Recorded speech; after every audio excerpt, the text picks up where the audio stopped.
Hello, everybody, and welcome to another episode of the Local Business Leaders Podcast. I am your host, Phil Singleton. Today, our guest is Jon Schram. Jon is an IT support expert and the founder and CEO of the Purple Guys, a tech company that has grown since 2001 to become the Midwest premier provider of IT support services. The Purple Guys is a fast-growing, 7-digit business that has helped hundreds of companies grow by solving their IT problems and providing them with stress-free, bulletproof tech support. Jon and his wife, Jill, have 3 children and have founded 2 businesses together. Jon, how you doing? Great. Thanks for having me on. Okay, what I'd like to do firstly in the last couple episodes that we've done is really just kind of let the listeners know what we're going to cover, so they'll know how long they want to stick around or if they want to fast forward. And the first thing is just to get a quick background of Jon and his experience in the business world and give us kind of a brief overview of Purple Guys. And then secondly, I'd like to ask him about what professional organizations has helped his company grow or helped him solve problems either personally, professionally, or what have you. And then thirdly, kind of a special announcement. Jon has become a published author today, but also an Amazon best-selling author. And we've teamed up and we've actually helped him do a little bit of this. And I want to go through that process with Jon and explain kind of how we did it and get some of his commentary on the process and all the things that we've done that have kind of led up to a successful launch that we're right in the middle of. So with that, Jon, well, again, welcome to the show. And why don't you give us a little bit of background about the Purple Guys and kind of what brought you here today? I'll give you the brief entrepreneurial background for me. So Purple Guys has been my career for the last 20 years. So this is, as you mentioned, I've had a couple of startups. I refer to myself as an unintentional serial entrepreneur. What that really means is I'm a slow learner. And I've had really 3 very successful entrepreneurial startups from a financial perspective. And the first 2 were very unsuccessful from picking the wrong partner. And if you want to hear the kind of the gory details of that, I just did a very deep dive on that history with John Lovell and his podcast In the Arena. So you can hear kind of all the bits and bytes, and it's really better with alcohol when you listen to that. So right, it's also better with alcohol when I tell it. But as far as the Purple Guys go, we're the outsourced IT department for roughly 176 small businesses, and we've been doing this again for 20 years. The Purple Guys itself is a brand that came about because of our customers. We started wearing purple shirts, and our customers started calling us the Purple Guys. So I'm slow, but I'm not that slow. We became the Purple Guys, and it's been a lot of fun branding with the color. But we help small businesses with their IT. We serve as the outsourced kind of help desk. So for when their folks have trouble with anything with a screen and an on-off switch, they call us, and we help troubleshoot those issues. We take care of backups, security, anything to do with email, and basically interacting with all of the different technology vendors. So that's kind of what the Purple Guys do, and we've been doing it for 20 years. We've seen a lot of change. It's a lot of fun. Yeah, and In the Arena podcast episode, you really go kind of into your experience, and we're going to recommend and put in the show notes to make sure everybody goes and take a listen and a watch to that podcast, because both of you guys did a fantastic job, and it's a great was a great place to tell the fuller version of the Purple Guys story. So definitely head over to In the Arena after this one. But what I want to jump into next is professional organizations, and I know you belong to Hemp. Yep. And that organization's got great, done great things in Kansas City. There's a ton of great companies. We've dealt with several of them in different projects. Some of them are clients. And everybody that has worked with it has great things to say about it. It seems like everybody that I know that's in that organization has been successful. Yeah. And I'd love to get kind of your insight on that one and any other organization that you've joined, how it's helped you and helped your business grow and solve problems. Yeah, well, I would encourage just generically any small business owner not to be on an island, because it's just hard and it can get really lonely. So I am just a huge fan of the peer group model of leaning on other entrepreneurs and other business owners to be able to leverage other people's experience. So I've been in a lot of different peer groups. So the Hellsberg mentoring program specifically, I think is one of the best kept secrets, and it shouldn't be a secret, but it's one of the best kept secrets in Kansas City in terms of the value you get from participating in the organization. Barnett Helzberg is just a fantastic human being. And he modeled this organization off of his relationship with Ewing Kauffman. And he will be the first to tell you that he learned so much from that relationship and that one-on-one mentoring, that he created an environment where they match seasoned entrepreneurs with or seasoned business professionals and seasoned entrepreneurs with newer entrepreneurs. And you can lean on each other. They've got group meetings. There's Michelle Rutland. She's awesome. Sure. They've got group meetings. But again, any of these things, you get out what you put into it. So you get paired up with somebody. You can bounce ideas off of them. You meet with them on a regular basis. You go to the group meetings, and it's just, you get as much out of the group meetings as you do out of your one-on-one mentoring. Because other business owners, the business of business is the same across every industry. They've all got their own unique pieces, but the things you can learn from other business owners are just fantastic. So highly recommend this group. And another one I'm actively involved in is called Acumen. And it's a peer-to-peer mentoring program as well. It is a CEO roundtable kind of a group. And if you're familiar with Vistage, I've been in that for a while. This is a similar business model to it. 12 to 13 CEOs in a room and a professional facilitator, which I think is actually critical to keeping a group of CEOs on track. Having someone there that's paid to keep the meeting moving forward. You've heard the term herding cats. You get a bunch of CEOs in a room. Sure. And it's kind of hard. Right. So having that paid facilitator in the room to help move the conversation forward and keep things on track has been fantastic. But I participate in both the Helzberg mentoring program and the Acumen group right now, and I wouldn't leave either one of them. They're awesome groups. One of the groups I participated in the past, it was, the saying was, it was a place to come have your answers questioned. Nice. You would show up with here's my issue, here's what I'm gonna do about it. And they're like, wait a minute. Have you thought about this, and this, and here's all the stuff that's happened to me. So it's entrepreneurs, business owners. Yeah. You guys are kind of sharing problems, bouncing stuff off each other. Do you bring kind of challenges that you have, and people share solutions? I mean, what's the so the structure to Acumen is we meet a day a month. So you commit to the time and you bring your issues. So you'll meet with the facilitator before the meeting. You kind of tee up what it is you want to talk about. So it's a structured conversation. So you're just not showing up and winging it. Gotcha. And I will tell you, I have learned as much from listening to other people's issues as I have bringing my issue to the table and having, people specifically answer my questions, because I'll listen to somebody else's issue and I'll have something that can add to it. But I learn from the collective knowledge of the group every time really there's any topic. So it's just a fantastic model. I mean, it's the concept of a mastermind group. Gotcha. And it works. And I'm assuming in some of these, maybe some are more relationship or network. I mean, is there any level of people working with each other and referring business, or is that not really? Is that kind of off the table with some of these?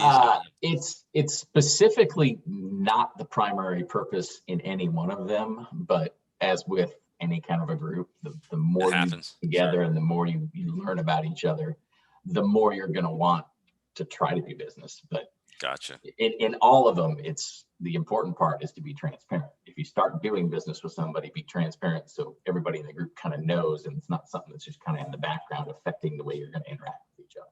It's really cool. The one thing that the Helzberg site does is they list a lot of, I guess, mentees, mentors, and fellows. And I go through here, and this is really awesome, companies that have been on here. I mean, some of them, InTouch is they've grown huge. Yeah. I mean, some of these are just kind of going through. I mean, Carol Espinoza, I've met with her and worked on her on a different board. She's really, a great person. There's just so many people on here. Yeah. I mean, you're on here. I've got a mutual client, and I got a client, Robin Schmitz from High Prairie Landscape Group. Worked with the people at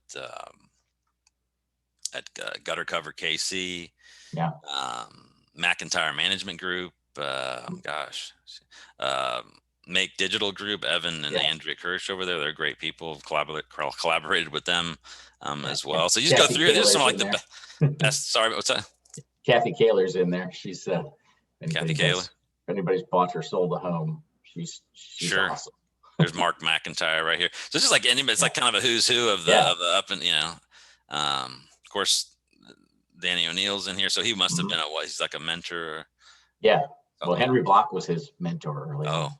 wow. Yeah. This is really awesome. So these groups are coming. You go through Yeah. here, and it's like, wow, the people that have. And that's one of the Yeah. things these guys do. You go through, and it's like, wow, look at the folks that have come through here and what they've accomplished. Yeah. Pretty amazing thing. So, and to think that it's also been a networking group, a place where they've Yeah. helped you come together, solve Mhm. problems, help you grow, scale, Yeah. expand, all those types of things. Really cool. So you recommend Yeah. these types of groups? They've been a part of your business. Oh, Purple. yeah, I'm not smart enough to do stuff totally on my own. Like, no way. I would, I would mess stuff up. I would rather get other people's advice and learn from other people's mistakes, Awesome. and move the ball forward faster. And I mean, it is a time commitment. It's both time and money. Sure. And I would tell you, from my perspective, the more important thing is the amount of time I have to invest. Totally. But it is phenomenal the return you get from spending the time. And you got to put the work in. You got to be prepared when you show up. You got to be present. You got to set your phone to the side and actually be there in the meeting. But if you make the investment and you show up and you interact, it is just fantastic. Awesome. Highly recommended. Yeah. All right, let's transition over to your book. I mean, Yeah. I think we're both glowing a little bit today. I think I am more than you. I've been telling my wife, like, John, it's a bestseller. So pretty exciting to kind of be in the middle of this. And to those of you who are listening on the podcast, we've also are recording this on video, and I made a really super attractive PowerPoint presentation. White and black text on here. Can you see that, John? I can see that. Yes. Awesome. You spent a lot of time on this, I can tell. Graphic design. Well, thanks for doing this on short amazing. notice, but you can tell we're short notice. But what I really wanted to do here is just to make sure that I covered all the points here. And what I'd like to do for the people listening is, I think we've done something pretty cool. I've helped a lot of clients and other people write books and gather their expertise and put it in writing so they can use them for different things. In your case, every case that we do one, we learn something a little bit different. So what I'd like to do is just kind of explain John's path from being able to all that we did to get a book production and writing, put it all together, publish it, and actually some of the things that we did from engineering the campaign to have a good chance in actually achieving bestseller status. So where I like to start on this, and we'll get John's kind of commentary along the way, is, I mean, why do you write a book in the first place? So one of the things is, I think, and you correct me if I'm wrong, John, but this is kind of where I came from it.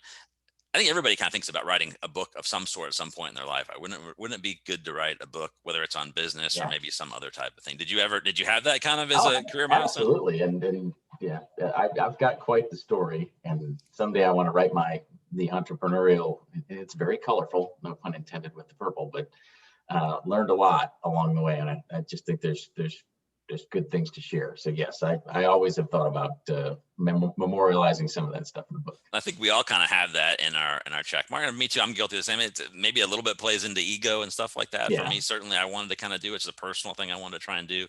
But when you think about it, and you may have thought the same way, I certainly did when I wrote my book. I felt like it was just it'd be a great thing to do someday.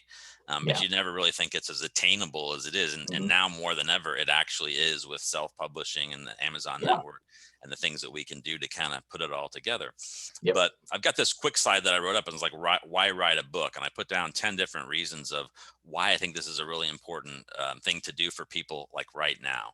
And the first most important one to me is Google, because Google to me is a monopoly. They know everything about pre-purchase, purchase, and post-purchase. They know what people need to buy, what to see on a website or in a company to get to buy from them.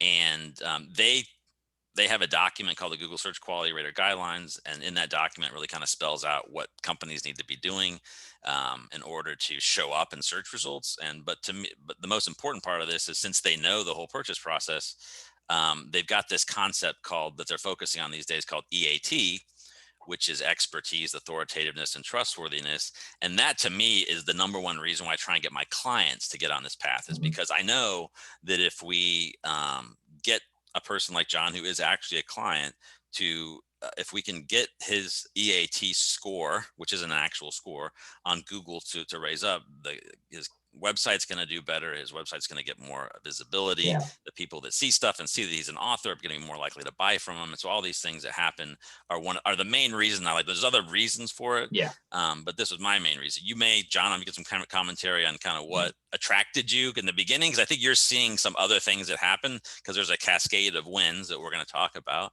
But was there anything in particular that when we first talked about this, say several months ago, you thought was a good idea? Any comments on that? Well, the biggest thing for me was that you had a process for getting it out there and how to build the chapters together and actually create something and make an actual book. Because just the thought of, oh, I got to write a book, like where do I even start? So your structure that you brought to the table was fantastic. Awesome. So that made it feel like, oh, this is actually doable. It's not like you throw a book on my plate. I've got other things to do right now. We kind of bring it in, try and make it easy. Hey, there's a process where if we kind of have a strategy, we can be basically writing a book in our sleep. But when we get to the why reason, it's the EAT reason for Google. It's personal branding. I mean, this is one of the things that Purple Guys has done really well from a corporate standpoint, I think. Purple Guys is everywhere. You see it on the road. You see the color purple. They've got great character, brand recognition. John's out there. His face is recognizable, but there are pieces to, I think, the personal branding campaign that we're bringing to it that a book is actually going to do. And we've seen this with the book that we're writing right now. You see it with the podcast guesting that we're doing right now, doing podcasts. You're going to have a podcast. You're going to be on more podcasts. This is as much about the Purple Guys brand as it is about personal branding. And that becomes really important these days in an influencer kind of economy. It doesn't matter if we're B2B or B2C. So when we talk about EAT, we're talking about you writing a book, man. It's the definition of authority. You publish one out, it creates a massive ripple effect kind of behind the scenes on the internet that, again, comes, if we point it back to the website in the right way, we're raising that internet authority of the company and for the author. Eventually you're going to have, and this is the next step of it, you're going to have like what I mentioned Robin Schmitz here of a High Furry Landscape Group, a great person, another, I think hemp, I think she might've graduated already, but she's got her ebook, but she's actually got a physical book, which you're going to have. So we're going to be able to pass that out and say, look, I have one of those. You have one of these too.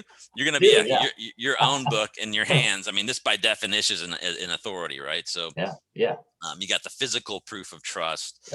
It's a big differentiator against competitors. You already have a lot of differentiating factors, but why not stack the deck, right? Oh, absolutely.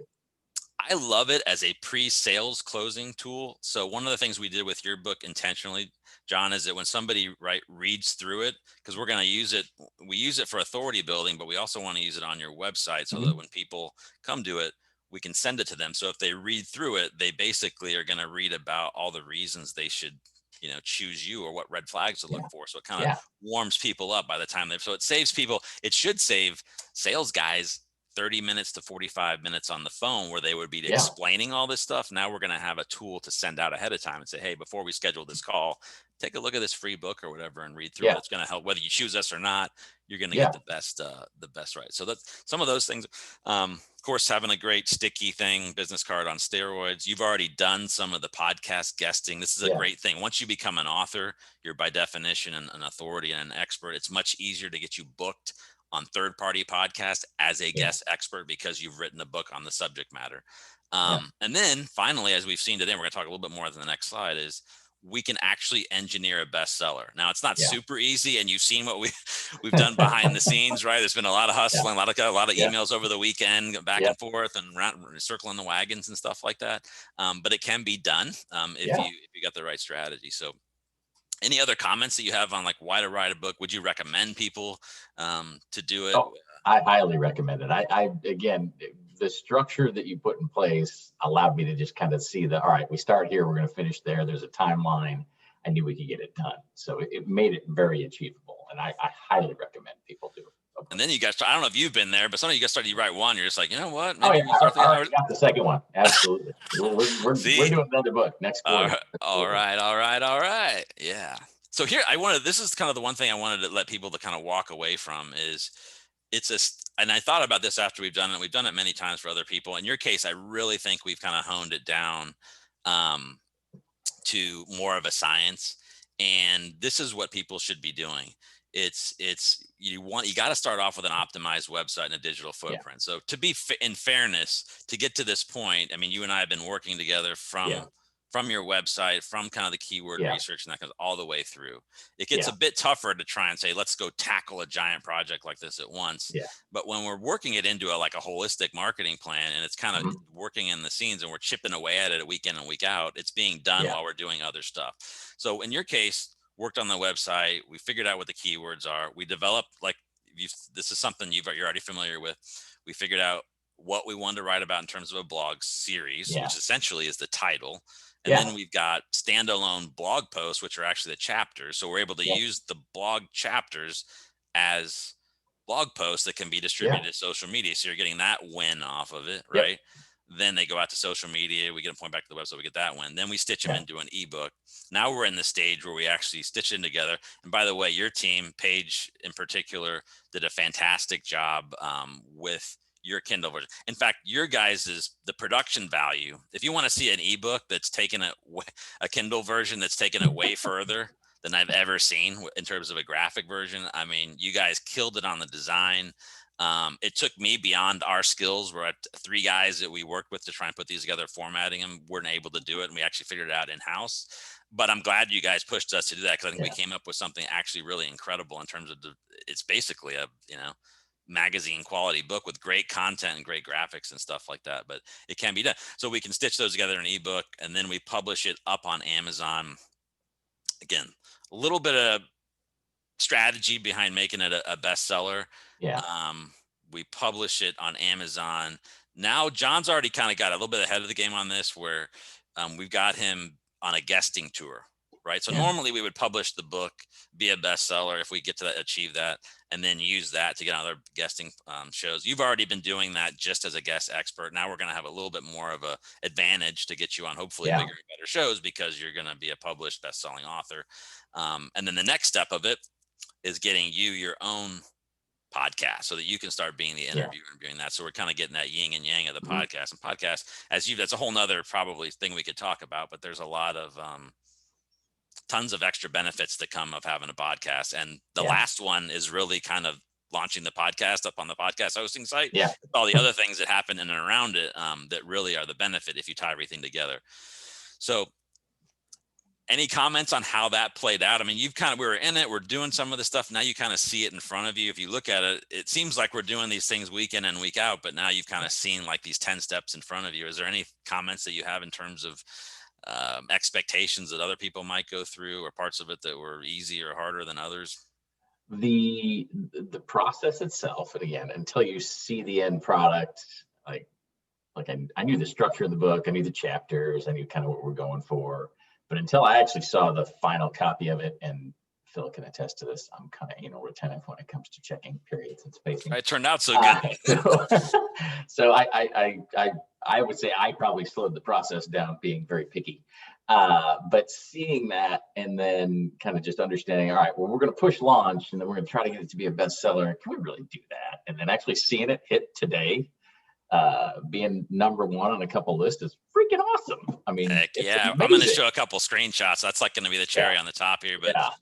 I want to leave the listeners and the people and Yeah. the viewers in this case with some simple kind of tips on how Yeah. we got it to be a bestseller. And one is, we talked about this, right? When you talk about we're both big on StoryBrand. I love StoryBrand too. Yeah. But you can't forget about Google, right? You have to put practical language in there that people are searching for. And this is, I think, where StoryBrand and kind of SEO and Google need to work together, because you can come up with much cooler copy that doesn't have anything to do with, it's more clever if people get it, right? But it's not as practical. So you guys did a really good job, I think, of working on it. And if we didn't have to worry about Google and stuff like that, maybe we would have come up with a different title. But look, Amazon's a search engine too.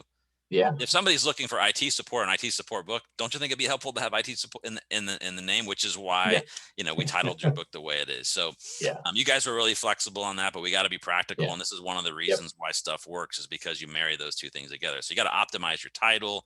You got to optimize your book page. Yeah. In our case, in my case for SEO and in your case for technology, we picked less competitive. We're in a less competitive niche, right? So it's not like there's a ton of people that want to cozy up by the fireside with a glass of wine and read an SEO book or an IT Yeah. support book, right? So we're lucky to be Yeah. in a smaller pool where we can get out there, Yeah. and a smaller amount of sales can help us Yeah. raise up. So in any case, when you're trying to write a book and you're going for a bestseller status, you Yeah. definitely don't want to go too broad. Broad sounds great, but no, you want to narrow down and use those categories to your advantage, which we did, I think, masterfully in your case, and is one of the reasons why we were able to kind of get that bestseller status. If we went for a general business listing, Yeah. we would have never broken the top 100. So I think launching on a Sunday really helps. I don't know what other people think, but I've done these many times now, and getting them up and making sure that they're able to get published and give the amount of time so that you got a Sunday to hit it, Yeah. Monday to hit it, and then the rest of the kind of the week to carry that. Because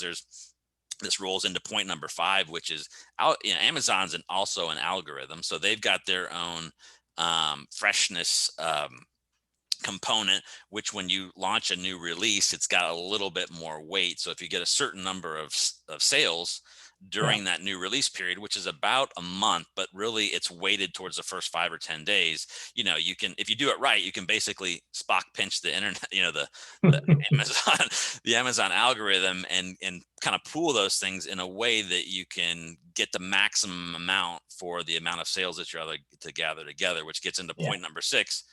We spend a lot of time circling the Oh, yeah. wagon. So we're going to go out and promote and do the things that we do to know to promote it. But you got to beg, borrow, and steal, ask all Yeah. your friends, promote it like crazy. And again, try Yeah. and get as many as you can in those 5-day periods.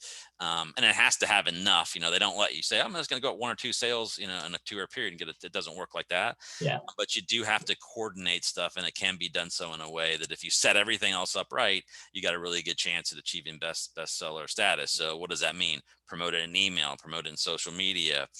You guys already did a great job. I think you've got 3 reviews already, encouraging people to get more and more reviews, and then doing what we're doing right now, leverage podcasts. You're already Yeah. on your own virtual speaking tour, which Yeah. that's a whole nother podcast we could maybe do another time, but there's just so many benefits to getting. Again, that's by definition is a way to get in front of another audience, to get more sales, to get Mhm. your own listeners out there. As you saw, as you see now, when you're on other people's Yeah. podcasts, they have you on as a guest, and then they do all the work on their platform promoting Yeah. you, right? So you Yeah. get backlinks and all sorts of stuff, but it also helps you sell books. Yeah. And I'm going to jump over now and show people, ta-da, what this looks like. Hey, guess what? I purchased one on December 6th, right? This is kind of the way it works. But we're the #1 new release in computer network security, right? In fact, we're #1 in network security. We're #2 in information technology. We're number 12 in computer network security. So that's really cool. You've got this thing up in here. Then if we jump over and look at the actual Amazon bestseller, it's like, boom, That's awesome. #1. That is totally awesome. Oh man, you just made my whole week on this. This is so cool, dude. You're doing KC represent, right? And what's cool is it couldn't have happened to you deserve it. You're an expert. You wrote a really good book. This is another piece that you should have anyway. But the fact that, we worked hard over this over the course of weeks, and then it worked, right? We did it the Yeah. right way, and you are more deserving than anybody else to actually do it. And it's a great book. And again, for anybody, the content itself is awesome in terms of what people learn, but I think I mentioned this already. The design quality of this Kindle will blow your mind. I've never seen anything like it. So that's just a great example of how far can you take a Kindle design. Well, I think you've taken it as far as it can go. And I've opened up a color. Now, this is the one thing, people. I talked about EAT being really important. And one of the most important thing to me, and this is getting back into my little world of SEO, is in the fact that you get the best-selling list, you have your own book page, but one of the things that Amazon gives you as a published author now is an author page up on their domain 99 authority website. So what that means for you is you're up there, you have your listing up in here, you've got it, you're a published author. But guess what else they let us do? They let us put our RSS feed up on the site, and every time you post a blog post on your website, comes up and we get a link back to your blog post. So now your site was already getting really well engineered with SEO. Yeah. Now we got another, it's not a silver bullet, but it's another piece of that SEO pie where we're saying, John's an expert. Purple guys are an expert. Now all the more publishing that we do on your website is going to get more expertise, visibility, because we're demonstrating to Google and the rest of the internet that you are a true expert in your niche. So this is what, to me, this is actually the coolest thing that happens, is getting an author page up in here and being able to drive backlinks to your podcast every time we publish a new post on your website. So this is another main reason people should do it. So that's kind of me wrapping that part of it up. I'd love to get your feelings of kind of, you know, where you are in any parts of the process. You haven't seen the whole benefits that are going to happen as a result of this, but you're seeing some of the shiny parts of it now. Yeah. Well, and again, I'm blown away that we hit number one the way we did, which again, it was the execution of your strategy, and it worked, and it's been awesome. So I'm anticipating additional, you know, from these backlinks and having it out there, just that additional little bit that, you know, everything, you know, is cumulative over all the different platforms, different things we're doing, but it just helps to just notch the brand up a little bit higher, stay top of mind, stay present. And that's what drives business for small business. And we're a small business, and we're trying to be top of mind for other small businesses when they need IT support. So every one of these little things helps. So I'm excited about what this does for our SEO, for our website, for visibility. We'll eventually get some hard copies we can hand around.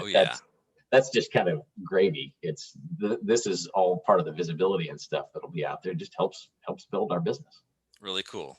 So would you, I mean, you think this is fair? It's work, but it's attainable. Yes. I don't want to say it's easy, but it's not that hard. It's kind of in between. It's not like you can just do it. Yes. But when you got to have a framework, you got to have a coach. There's no way I would have got it done if you hadn't been coaching along the way. And there's no way we wouldn't have been able to do it without having a true expert with good content and stuff like that too. So it's kind of that mix and match. So awesome. I mean, this is so great. We're able to get it out here, and we published in this podcast within 48 hours of you publishing the book and becoming a bestseller. So this is really awesome for you. It's really awesome for us. And I hope we can kind of bring this to the other small business owners to understand you should be doing this. You should, every people should be doing this, and doing so in a way where it's like, don't drop everything and try and write a book. Work it into your plan so it's happening over time. And I still ran the company while we were writing the book. I did not take a month off and write a book. No, we had a lot of other stuff going on. Well, let's wrap it up with kind of like bringing it back to Purple Guys and you. And just saying, you know, I always like to tell people, hey, any particular things here in Kansas City or really anywhere where you, people that you admired, I mean, other businesses that have done things way that you maybe have modeled your business or stolen or used ideas from, you know, that kind of thing where you, and they're not obviously in anywhere, just anybody that comes to mind in terms of somebody that's been inspirational or somebody that you think, you know, could help other business owners that you've taken stuff from in terms of admiration. We crossed him on the Hellsburg mentoring program. Danny O'Neill and Roastery. I mean, talk about somebody that knew and understood guerrilla marketing. And you know, now Roastery and Messenger have been combined under the Fairwave umbrella, which is just kind of cool. Two Kansas City brands, but you know what Danny O'Neill was able to do with his brand and his passion for coffee. And again, if you ever heard Danny speak, it was very clear he was passionate about coffee. He's passionate about a lot of stuff, but totally passionate about coffee and about his brand, which was super exciting. And I would say I took some stuff away from Danny on the branding side and the guerrilla marketing thing of just being present at a lot of places. So I've learned a lot from him. Awesome. Yeah. Well, on that note, let's, you know, congratulations on your book, and here's to your next one. Yes. I'm excited to do number 2. Now we got number 1 under our belt. Awesome. I'd love to do a follow-up on this, on what the print version looks like. And you're early in on your podcast guesting campaign. You know, we have ambitions to have your own podcast for a lot of different reasons. So maybe we'll do a follow-up on this if you're gracious enough to do so, where we can say, hey, we went from the book and here were kind of these other parts of the whole master plan that includes some podcasts and some print stuff. And we'll kind of look back on this and see how things have affected the business from today. Yeah, I'm happy to. This has been fantastic. Awesome. Thanks a ton, John. All right. Thank you.